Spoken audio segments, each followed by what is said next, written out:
Okay, so this is a follow-up to my post earlier regarding the sales pages inside of EverLesson. So I'm going to go into theme settings,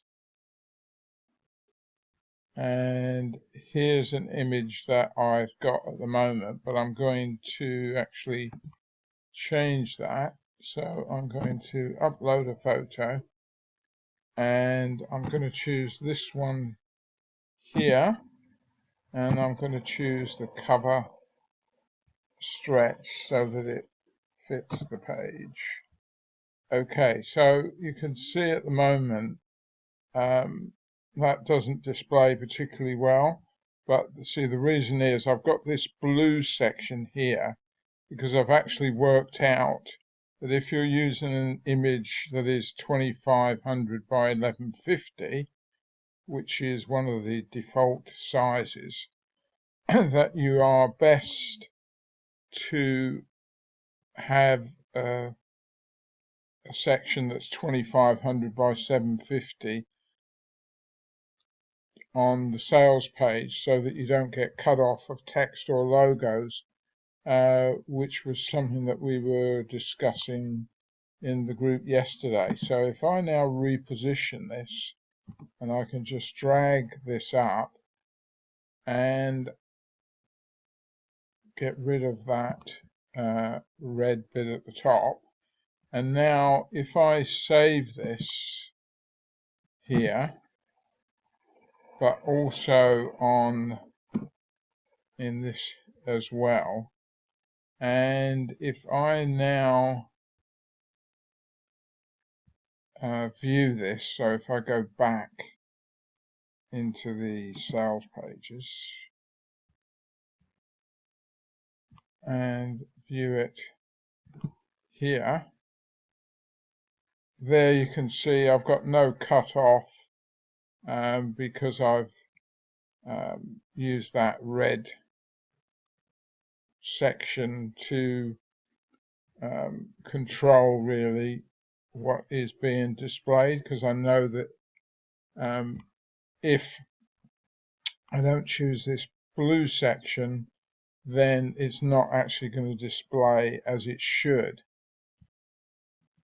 I of course could go into here, and this blue section I could obviously have nearer the top if I wanted, or further down, but it's just a way so you know, if you look at a particular image, that if you follow this sort of pattern here, the blue pattern, wherever it be, and have a measured section that you know is 2500 by 750, that will ensure that it displays properly on the sales page. So just use this really as a guide for knowing what you can have on the page without getting your logos or your text, because if you just use a standard page, then you'll see what will happen. I mean, for instance, if I go back to here and choose something else, let's just quickly try and find something. I mean, for example, if I probably choose something like this,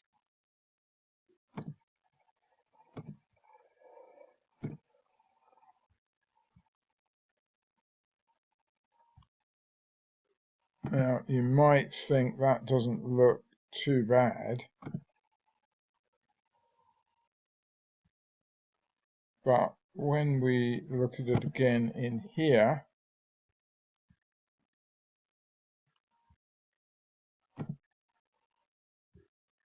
okay, so that one actually doesn't look too bad, but it's otherwise it can be very sort of pot luck, because if this logo and any text you have, which this one anyway is just straight in the image anyway, isn't positioned right, then you know it's going to cut off. I mean, let's just try this actually.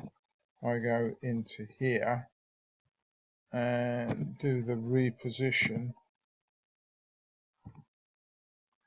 Yeah, so that one isn't bad because it's just a small section anyway.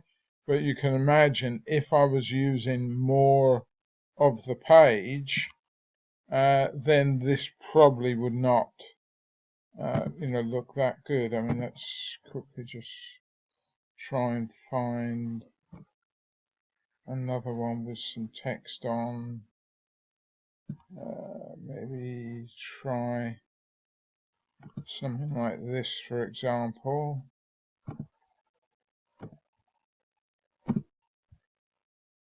Yeah, so that's a classic to me. I can pull this up, but it's, and oh, by the way, when you actually view it, it will be show a little bit more than what it shows in here. But I would guess that if I now save that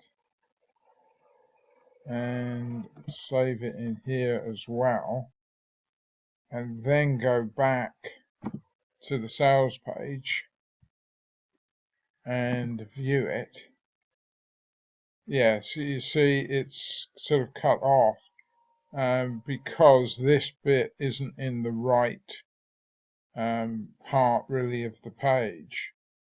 And I did try and move this up, I think. Let's look. Sometimes you have to just tinker with this a little bit anyway. Okay, so I can probably make that a little bit better. But yeah, okay. You see what I mean? You've got this here, which we didn't see at all. It might be that if I do something like this, that it's a little bit better.